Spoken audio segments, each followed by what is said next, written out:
Hello again. On many papers that I have seen, exam papers, organic papers, paper 2, you do come across questions of this nature and they give you something like this, maybe less or more complex. And then they talk about, say for example, acid or alkali hydrolysis. And then there will be boxes, empty boxes, and you have to propose when this, for example, when this molecule that I've drawn as an example undergoes acid hydrolysis, what does it turn to? Let me simplify this for you. In OCR, organic chemistry, there are only two functional groups that are formed as a consequence of two different functional groups coming together. One is ester over here, so you have to almost instantly recognize the ester functional group, COO, somewhere. Ester, as you would hopefully know, is made when a carboxylic acid had reacted with an alcohol. They come together, ester is made, water is lost. Water is lost. Condensation, elimination reaction. So when we talk about hydrolysis, we're talking about the reverse of that. So when ester is formed as a consequence of water being lost, OH from carboxylic and H from alcohol, then when hydrolysis happens, they just get back to what they were before. The O turns to OH and CO turns to COOH, right? So as soon as I want you to do this, as soon as you see an ester functional group, put a line there. Put a line there and say that is the bit which is going to break apart. And it's going to turn to what they were before. The other functional group, the only other functional group you need to know is the one that we just mentioned in the previous lesson, the amide functional group. So what is amide made from? Carboxylic or acyl chloride on one side and amine on the other side, isn't it? So as soon as you recognize it, which is here, right? It's here, isn't it? Again, put a line over there as well. All right? The other functional groups, if there is an OH somewhere, if there is an NH somewhere or NH2 somewhere, they are just functional groups on their own. They have not been created as a consequence of two functional groups coming together, making them, is it? They are just on their own. So only these two functional groups should be your main focus for the moment, yeah? So again, it's as if you're talking to these guys, and you say, well, what did you used to be then during acid hydrolysis? Well, I must have been this guy, isn't it? What about you? Well, I must have been CH, CH2, NH2 for the time being, yeah, because there are some other things I want to tell you. And then on the other side, that used to be a carboxylic, isn't it? And that used to be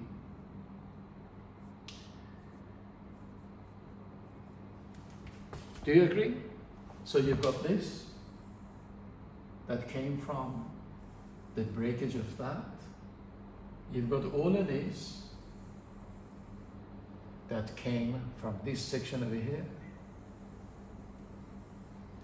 And then you've got that.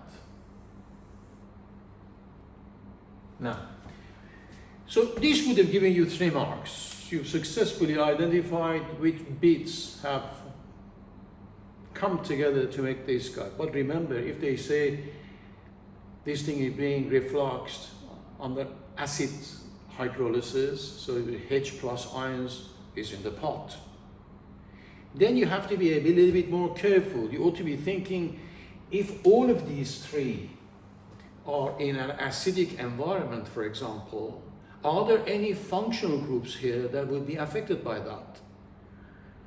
Right? And then you can easily see that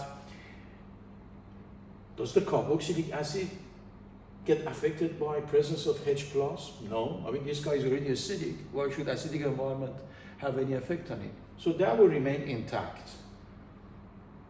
But then when it comes to this one, you have to be very careful, because we can see an amine functional group there and there. So this guy is going to give up its lone pair of electrons to the proton which is present, and your NH2 is going to turn to NH3, but don't forget to put the plus.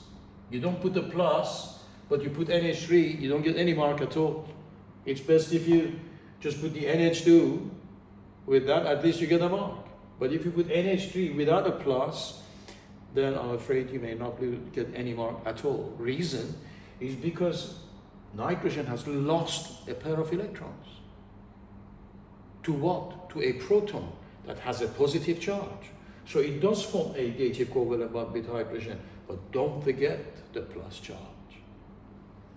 And the same thing goes with this guy. That turns into NH3, again with a plus charge. And then the examiner will look at your, first of all, make sure that that one, this one, and that one are there. And then usually the fourth mark is because you have identified some basic functional groups here and there, and then you have made that bond, the extra hydrogen-nitrogen bonds, and then you have put the plus charges there as well. So that is the environment of, that is what the environment of the acidic environment does for you. Not only it breaks your molecules apart, but it also converts your basic functional groups to the corresponding salt. So of course, if you have NH3 plus, which acid did that? Hydrochloric acid, then you can kind of visualize that there is a Cl minus sitting over there, and there is a Cl minus sitting over there. These will be, after all, a salt.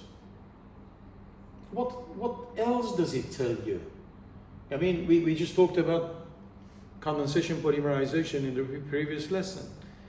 If under acidic conditions, these functional groups, the amides, polyamides, or esters, polyesters, if they can under acidic conditions break apart, then those polymers, condensation polymers, are not particularly bad for the environment, are they?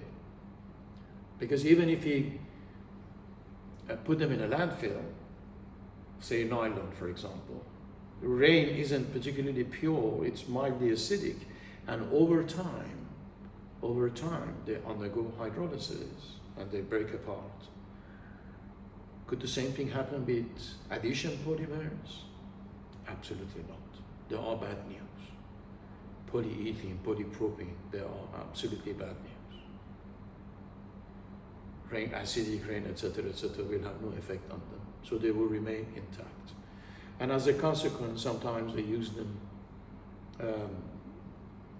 they just burn them in incinerators, special incinerators, to harness the energy and use the energy to generate electricity. So anyways, so remember, in chemistry, if you're learning one thing, it's kind of, it's like a web. It's connected to all the other bits and pieces you've learned before. So, so going back to this, and the 4 marks you cannot afford to lose is identify an ester functional group in the molecule they give you, and remember ester was made from carboxylic and alcohol. And also don't forget, identify very easily, make sure that you can identify the amide functional group, and then realize that they were made from either, in this is aryl chloride or acyl chloride, and amine functional group. Amine, carboxyl. For the brand bits that I've written, you get 3 marks. For the additional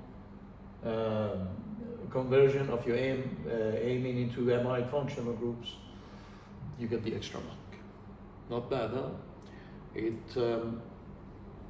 It might appear to be complex, but actually it isn't. The only thing I want to tell you about alkali hydrolysis is that in that alkali hydrolysis, you don't get your carboxylic acid back. You get the corresponding alkali salts of carboxylic. So for example, if you use sodium hydroxide, you make COONA, right? Wherever it is. And but then if you want to convert the salt into carboxylic acid, then you have to then chuck quite a bit of acid. Hydrogen ions will go and displace sodium ion or potassium ion, and you get back your acid. But alkali hydrolysis also can happen. But with alkali hydrolysis, you do not get this. Alkali, basic, right? The same, more or less same family, right? So the NH or NH2s or whatever, they will not get affected. But under acidic environment, they will be. Okay.